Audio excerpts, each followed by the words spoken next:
تیسرا دن ہے، روٹیاں بنائی گئی، افطار کا وقت قریب ہے۔ پھر ایک قیدی آ گیا، کہنے لگا سلام و اہل بیت، آپ پر میں بھوکا ہوں، مجھے کچھ کھانے کے لیے دو، اللہ تمہیں جنت کے دسترخوان سے کھلائے۔ تو سیدہ نے اپنی افطار کی روٹیاں وہ تمام کی تمام اہل بیت نے اس قیدی کو دے دی، اب خود پانی سے افطار کر لیے۔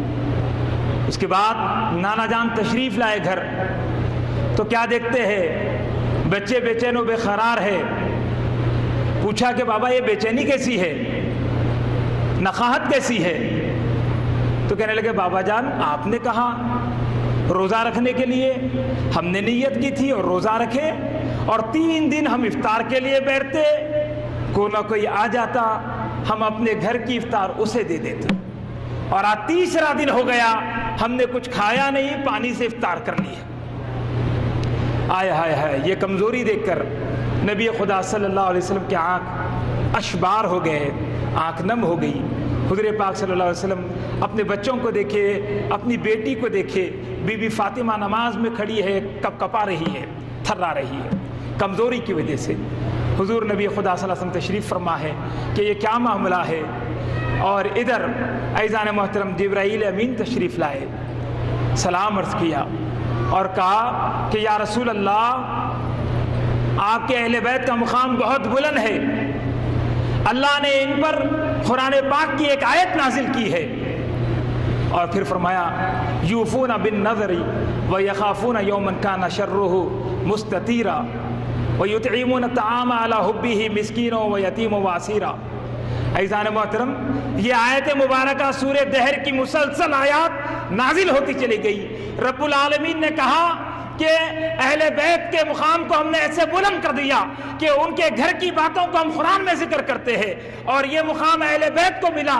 اور پھر اس طرح رسول پاک صلی اللہ علیہ وسلم سے جبرائیل امین کہنے لگے یا رسول اللہ جو 3 روز سے سائل آ رہے اور جا رہے تھے بی بی فاطمہ کے گھر کو، وہ سائل نہیں تھے، وہ فرشتے تھے، وہ فرشتے تھے جنہیں اللہ بھیج رہا تھا، اہل بیت کو دیکھ رہا تھا کہ ان کا صبر کیسا ہے، اور اللہ نے ان کے امتحان میں انہیں کامیاب پایا، اور ان کے مقام کو اللہ نے اتنا بلند کیا کہ قرآن پاک میں رب العالمین ان کے اس صبر کے واقعے کو بیان کرتا ہے کہ یہ وہ اہل بیت ہے جو نظر کرتے ہیں تو پوری کرتے ہیں۔ اور پھر ان کی شان و عظمت بیان کی گئی کہ یہ جو ہے کوئی اگر ان کے گھر یتیم آ جائے، مسکین آ جائے، قیدی آ جائے تو اسے کھانا دیتے ہیں، اور پھر یہ کہتے ہیں کہ ہم نے جو تم کو دیا ہے یہ ہماری اپنی تعریف کے لیے نہیں، اس کا مقصود ہماری تعریف کرو، ہماری جو ہے ہمارا احسان مانو، ہمارے احسان مند رہو، یا تم سے کچھ کام لینا ہے، نہیں، بلکہ اہل بیت کہتے ہیں ارے ہم نے جو کچھ دیا ہے خود بھوکے رہ کر افطار کے وقت کا کھانا دے دیا ہے، اس کا مقصود نہ حسن و حسین کی خدمت ہے، نہ ہماری تعریف ہے، بلکہ اس کا مقصود خدا کی تعریف اور اس کی رضائی ہے، لِوَجْهِ اللہ، ہم چاہتے ہیں کہ اللہ ہم سے راضی ہو جائے، مصطفیٰ ہم سے راضی ہو جائے۔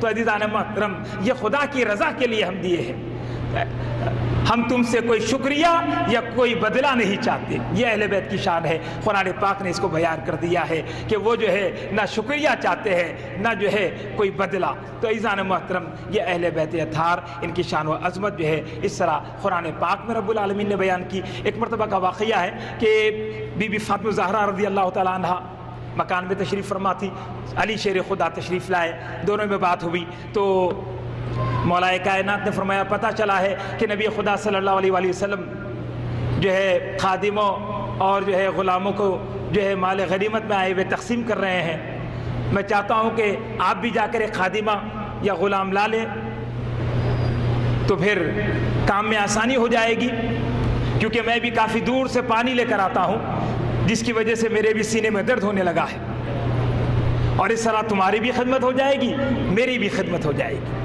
اللہ اکبر! دیکھیے اہل بیت کی شان، اتنا اونچا مقام رکھ کر بھی وہ خود گھر کا کام کرتی، بی بی فاطمہ زہرا رضی اللہ تعالیٰ عنہ گھر کا سارا کام خود کرتی، اور حضرت علی مولا کائنات شیر خدا جنہیں کہا گیا، فاتح خیبر جو ہے، جن کی اتنی بڑی بڑی کرامات ہے کہ ایک حبشی کے ہاتھ کو آپ نے چوری کرنے پر کاٹ دیا تھا، اور اس کے بعد جب وہ حبشی واپس جانے لگا تو حضرت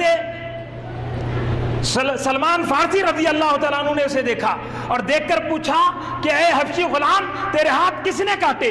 تو وہ کہنے لگا امیر المومنین، داماد رسول، شوہر بطول. کیا کہنے لگا؟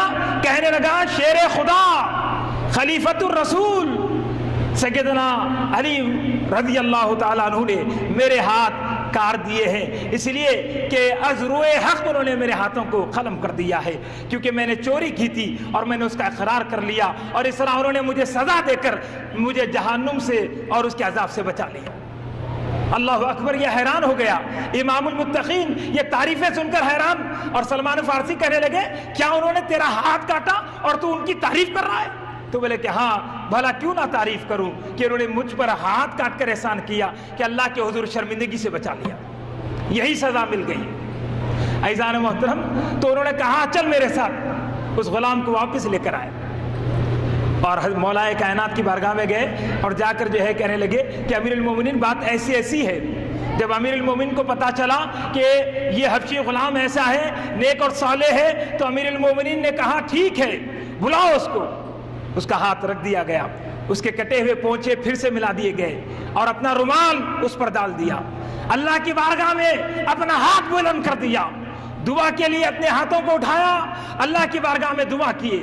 سلمان فارسی رضی اللہ تعالیٰ عنہ کہتے ہیں کہ ہم سب کھڑے دیکھ رہے تھے کہ مولا کائنات نے اپنے ہاتھوں کو اٹھایا اور دعا ہو رہی تھی. آسمان سے ندا آئی کہ ہم نے قبول کر لیا، کپڑے کو ہٹا دو. کپڑا ہٹایا گیا تو دونوں ہاتھ پھر سے مل گئے، کٹے ہوئے ہاتھ جڑ گئے. ارے یہ اہل بیت اطہار ہے، یہ وہ علی ہے جو ہاتھ کاٹے تو جوڑنا بھی جانتے ہیں. تو عزیزان محترم، لیکن گھر کا کام خود کرتے تھے. کیا؟ اس لیے نوجوانوں اپنے گھر کے کام کو برا یا عار نہیں سمجھنا، شرمانا نہیں. اگر امی جان کوئی کام بولے تو دوڑ کر کام کرنا، بابا جان کوئی کام بولے تو دوڑ کر کام کرنا. اپنی گھر کی بیٹیوں کے لیے یہ بڑی نصیحت ہے کہ میری جو ہے بہنوں، اسلام کی شہزادیوں، یاد رکھو اپنے ماؤں کی خدمت کرو، اپنے گھر کے کام کو اپنے ہاتھ سے کرو، اپنے گھر کی پاکیزگی کا خود خیال رکھو. جس طرح سیدہ فاطمہ زہرا رضی اللہ تعالی عنہا جو ہے رسول اللہ کی جو ہے صاحبزادی ہے، یہی نہیں حضور نے فرمایا یہ تمام مومن عورتوں کی جو ہے سردار ہے، یہ بڑی جو ہے جنت کی عورتوں کی سردار ہو کر گھر کا کام خود کرتی ہے. تو اس لیے ہماری بہنوں کو بھی چاہیے کہ وہ گھر کا کام خود کرے، اس میں کوئی شرم اور عار محسوس نہ کرے، اپنے ماؤں کی خدمت کرے اور گھر کی پاکیزگی کا اور گھر میں عبادت اور گھر میں تمام اعمال صالحہ کا اہتمام کرے.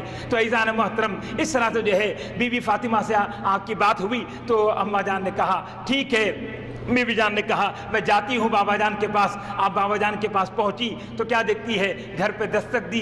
سیدہ عائشہ صدیقہ رضی اللہ تعالی عنہا نے آپ کا استقبال کیا اور حضور نبی پاک صلی اللہ علیہ وسلم موجود نہیں تھے. اور پھر اس طرح اماں جان نے انہیں بٹھایا اور بٹھا کر کہا کہ بی بی کیسے آنا ہوا؟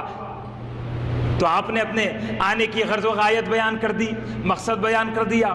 تو پھر وہ خوش ہوئی اور اس کے بعد جو ہے کہنے لگی بی بی عائشہ صدیقہ رضی اللہ تعالیٰ عنہ، میں ضرور آپ کے آنے کی خبر اور آپ کے آنے کا مقصد میں ضرور رسول اللہ سے بیان کر دوں گی آنے کے بعد، اور حضور سے سفارش بھی کر دوں گی کہ آپ کو ضرور ایک خادمہ ملنی چاہیے. اور اس طرح سیدہ وہاں سے خوش واپس لوٹی. ادھر حضور تشریف لائے، بی بی عائشہ صدیقہ رضی اللہ تعالیٰ عنہ نے ساری بات بیان کر دی. فرمایا کہ ابھی جو ہے شہزادی تشریف لائی تھی اور یہ معاملہ، اور اس کے بعد سفارش بھی کر دی کہ انہیں ضرور ایک خادمہ ملنی چاہیے، کیونکہ ہر مجاہد کو آپ تقسیم کر رہے ہیں غلام، خادمائیں. تو حضرت مولا کائنات شیر خدا حضرت علی رضی اللہ تعالیٰ عنہ بھی مجاہد دین و ملت ہے، انہیں بھی ایک خادم ملنا چاہیے. یہ بھی دین کے بڑے بڑے کام کرتے ہیں، بڑی بڑی ذمہ داریاں ہیں ان پر بھی، لہذا ان کی خدمت کے لیے بھی ایک خادم ہونا چاہیے. تو حضور پاک صلی اللہ علیہ وسلم نے ساری بات سماعت کر لی اور وہاں سے اٹھے سیدھے اپنی بیٹی کے